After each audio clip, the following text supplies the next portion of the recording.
माँ मुझे आपसे बात करनी थी। हाँ बहू बता क्या बात है। माँ मैं ये कह रही थी कि दोपहर का जो हम खाना खाते हैं उसे सुबह के टाइम ही बना दूंगी। हाँ ठीक है बना लेना।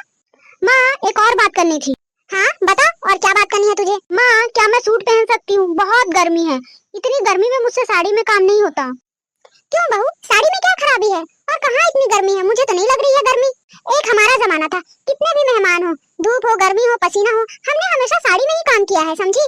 तुझे खाना जल्दी बनाने की परमिशन दी है वही बहुत है तेरे लिए। लेकिन माँ कोई लेकिन लेकिन नहीं, चुपचाप जा जाकर काम कर वरना यहाँ बैठ मेरे पास। नहीं मुझे नहीं बैठना है। आपको क्या पता किचन में कितनी गर्मी है, ऊपर से ये प्रेगनेंसी और ये साड़ी। आपका क्या है, आप तो दिन भर बस बालकनी में बैठे रहती हैं, आपको कोई काम तो है नहीं। एक मैं हूँ आपकी फ्री की नौकरानी।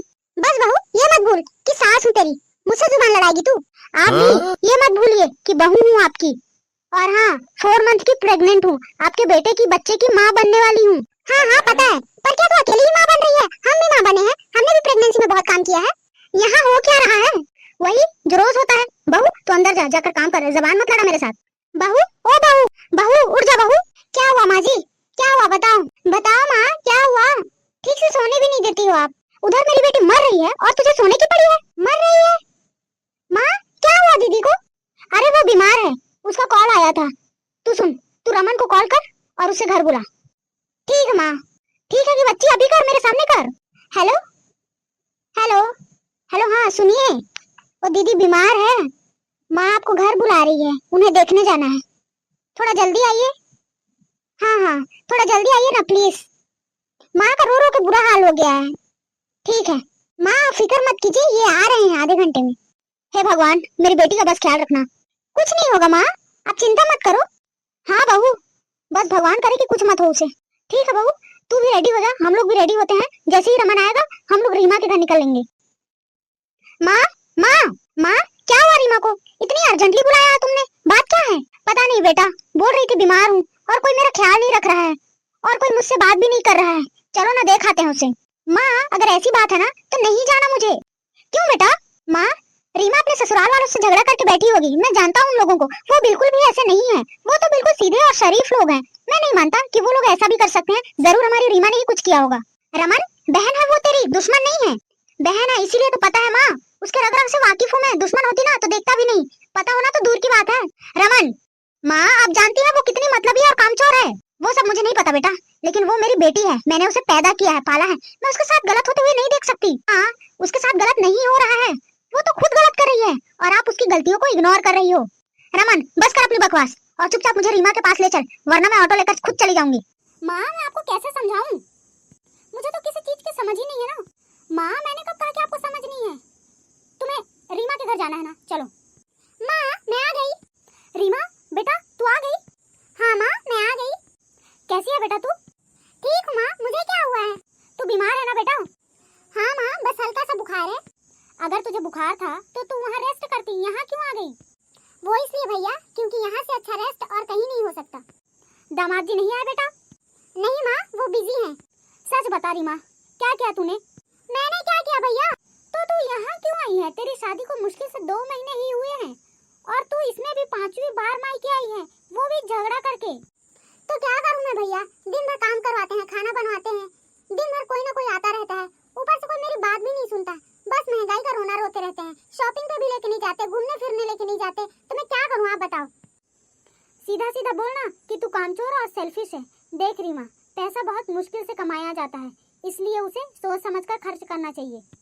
भैया पैसे वाले हैं इसलिए शादी की थी उनके घर, उनके घर में एक नौकर तक नहीं है भैया, सारा काम घर वाले करते हैं, यानी कि लेडीज करते हैं, इतने कंजूस है वो तो और भी अच्छी बात है रीमा, उन लोगों को नौकरों पे भरोसा नहीं है, वो लोग अपने हाथों से काम करके खाते हैं।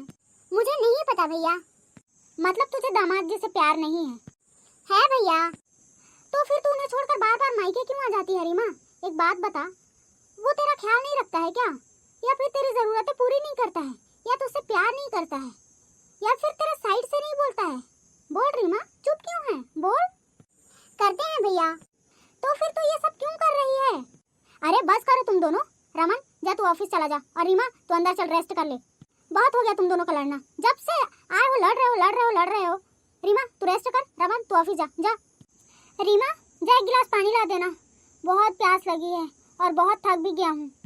भैया देख नहीं रहे हो मैं बिजी हूँ, टीवी देख रही हूँ ना मैं।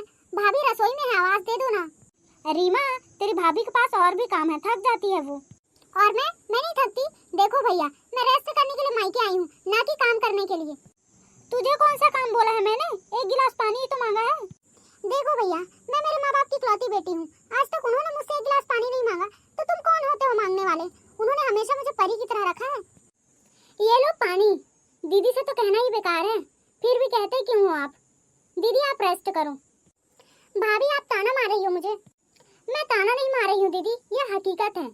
भाभी जरा तमीज से बात करो, ननद हूँ मैं आपकी और मैं भाभी हूँ आपकी। भाभी हो तो भाभी की तरह रहो, सास बनने की कोशिश मत करो। रीमा ये क्या बदतमीजी है, भाभी है तेरी, इज्जत से बात कर वरना। वरना वरना क्या भैया, मारोगे आप मुझे, मारो, लो ना मारो। काश ये हाथ जो भी उठ रहे हैं ना, बचपन में ही उठते ना तो तू ऐसी नहीं होती। क्या हो रहा है यहाँ, क्यों लड़ रहे हो तुम दोनों। माँ रीमा अपनी भाभी से बदतमीजी कर रही है। नहीं माँ, भाभी ताना मार रही थी मुझे, भाभी ने भैया को भड़का दिया है। ये हो क्या रहा है यहाँ पे। माँ मैंने रीमा से एक गिलास पानी मांगा और इसने मना कर दिया, फिर उसके बाद काव्या पानी लेकर आई, बस इसी बात पर ये फायर हो गई है। माँ भाभी ने ये भी कहा मुझसे कुछ कहना ही बेकार है। तो क्या गलत कहा, सही तो कहा था उसने। रमन बहन है वो तेरी, पहले बहन उसके बाद बीवी, इसमें पहला दूसरा क्या माँ, जो सच है वो सच है। रमन तू जोरू का गुलाम बन गया है। इसमें क्या जोरू का गुलाम माँ, जो सच है वो सच है। ये क्या तरीका है रमन अपनी माँ से बात करने का। रीमा बेटी है हमारी, आज तक हमने उससे एक गिलास पानी तक नहीं उठवाया। ठीक है ना माँ, इससे कुछ मत उठवाओ, इसे कुछ मत सिखाओ। इसका बना बनाया घर आप उजाड़ दो, इसका बसा बसाया घर तो उजड़ रहा दिख रहा है। रमन ये क्या बदतमीजी है। पापा बात सही है और कड़वी भी है, अगर बचपन से ही आप लोगों ने इसे सर पर नहीं चढ़ाया होता ना तो ऐसा होता ही नहीं, ऐसा दिन ही नहीं आता। काव्या को देखिए, सुबह से लेकर आधी रात तक लगी रहती है। पिछले 4 सालों में ये 10 बार भी मायके गई होगी ना तो बहुत है, वो भी सबसे पूछ कर। 1-2 दिन के लिए जाती है और हमारा क्या हाल हो जाता है। और ये ना बात करने की तमीज ही है। बेटा तू जोरू का गुलाम हो गया है। पापा कम से कम आप तो ऐसा मत बोलो, तू है जोरू का गुलाम, तुझे पता है सारा काम तेरी माँ करती है और ये बैठी रहेगी सोती रहेगी, मन लगेगा तो काम करेगी नहीं तो नहीं करेगी। पापा अभी तो नहीं कर पा रही है क्योंकि काव्या अभी प्रेग्नेंट है, वो भी 4 महीने की, थक जाती है, डॉक्टर ने उसे बेड रेस्ट के लिए बोला है। इसमें चक्कर आते हैं, उल्टियाँ होती हैं, हाथ पैर दर्द करते हैं, बुखार आता है तो कहाँ से करेगी। ठीक है बेटा, लेकिन तेरी माँ ने भी बच्चे पैदा किए हैं, उन्होंने भी 2-2 बच्चे पाले हैं। उस समय तो हमारा बहुत बड़ा परिवार होता था गाँव में। पापा वो जमाना अलग था और आज दूसरा है। देख बेटा ये लड़ाई झगड़े इन सब से ना मैं तंग आ गया हूँ, रोज रोज की किचकिच, रोज रोज की लड़ाई झगड़े। जब जब रीमा आती है किसी ना किसी टॉपिक पे रोज दिन लड़ते ही रहते हो। ऐसा कर, या तो तू अलग हो जा या फिर काव्या को मायके छोड़ा।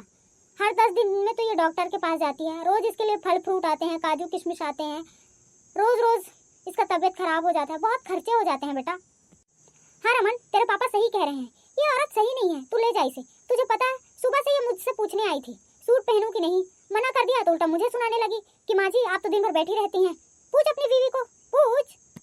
काव्या क्या ये सही है, सही है ये, बोलो जो माँ कह रही है क्या वो सच है। हाँ ये सच है, मैं इसे सुबह सुबह पूछने गई थी कि मैं सूट पहनूं कि ना पहनूं, बहुत गर्मी है जी और किचन में खड़ा होकर काम करते नहीं बनता है, थक जाती हूँ मैं, झाड़ू पोंछा बर्तन, ऊपर से इतनी हैवी साड़ियाँ, इतनी सारी ज्वेलरीज नहीं पहनी जाती है, ऊपर से ये प्रेगनेंसी। बेटा हमने भी साड़ी में ही बच्चे पैदा किए हैं, हमने भी अपनी प्रेगनेंसी में साड़ी पहन के ही काम किया है। माँ आपका टाइम अलग है, ये हमारा टाइम है। अरे तो फिर जुबान चलाने लग गई। अरे बस करो यार बस करो। देख रही हो माँ, भैया को बोलो तो भाभी को दर्द होता है, भाभी को बोलो तो भैया को दर्द होता है, दोनों एक दूसरे के गुलाम हैं। बस बहुत हो गया रमन, बहू को मायके छोड़ा और खर्चे के कुछ पैसे दे आना, डिलीवरी के बाद वापस ले आएंगे, प्रॉपर्टी उसी के नाम करेंगे जो हमें प्यार करेगा, जो हमारा ख्याल रखेगा और जो हमारी जरूरतों को पूरा करेगा। नहीं बाबूजी मुझे मायके नहीं जाना। देखो बहू तुम्हारी वजह से हमारे घर में झगड़े हो रहे हैं और तुम काम की हो, मायके जाओ और छोटे मेहमान के आने का तैयारी करो। जब छोटा मेहमान आ जाएगा तो वापस आ जाना, क्या पता उसके आने से हमारे घर का क्लेश खत्म हो जाए। पापा अगर ऐसी बात ही है ना तो काव्या ही क्यों जाएगी, मैं भी उसी के साथ जाऊंगा। और बेबी के आने के बाद वापस ही नहीं आएंगे हम। वापस तो तुम लोग को आना ही होगा बेटा, क्योंकि वो इस घर का कुलदीपक है, इकलौता चिराग है और हमारा पोता है। अच्छा, वो आपका पोता है? तो फिर उसके खर्चों पर इतना हिसाब क्यों पापा? उसकी माँ को इतना टॉर्चर क्यों? सॉरी, हम दोनों यहाँ नहीं रह सकते और ना ही कभी लौटेंगे। जो दुख में साथ नहीं, उन्हें सुख में भी साथ रहने का कोई हक नहीं बनता। चलो काव्या, 1 मिनट साइड दीजिए, चलते हैं। माँ पापा नाराज मत होइएगा। और दीदी, जाते जाते आपसे कहूँगी, आपकी वजह से आज हमारा परिवार टूटा है। हमेशा माँ की तरह प्यार किया है मैंने आपको। आप मुझसे भले ही छोटी हैं, फिर भी मैंने कभी आपको ननद की नजरों से नहीं देखा है। अपने सास ससुर को हमेशा माँ पापा से बढ़कर माना है। लेकिन आज जब मैं गर्भवती हूँ, मेरी एक एक चीजों का हिसाब लगाया जा रहा है। आप जब जब यहाँ आई हैं, तब तब हमारे घर में लड़ाई हुई है। मेरी गलती रहे या ना रहे, याद रखिएगा दीदी, आपका भी परिवार है, आपकी भी एक ननद है। याद रखिएगा, जिस तरह आज आपने मेरा परिवार तोड़ दिया है, एक दिन आपकी ननद भी आपका परिवार ऐसे ही तोड़ेगी। और ये एक प्रेग्नेंट औरत की बद्दुआ है आपको। किसी इंसान से मुंह फेर लेने से किस्मत से नहीं भागा जा सकता है रीमा। जैसा कर्म करेगी वैसा ही फल मिलेगा तुझे। याद रखना, तेरी भाभी जो भी कह रही है ना, भगवान करे कि सच हो जाए। तेरा परिवार भी ऐसे ही टूटे, तेरी ननद भी तेरे साथ ऐसा ही व्यवहार करे और तेरे सास ससुर भी तुझे ऐसा ही जलील करे। चलो काव्या, रो मत, मैं हूँ तुम्हारे साथ। हम अपने बच्चे को एक नया घर देंगे, एक अच्छा भविष्य देंगे। यहाँ तो बस पुरानी पीढ़ियाँ और पुरानी सोच यही है। हम उसे एक नया दौर देंगे, एक नई जीवन शैली देंगे। तुम रो मत काव्या, चलो यहाँ से।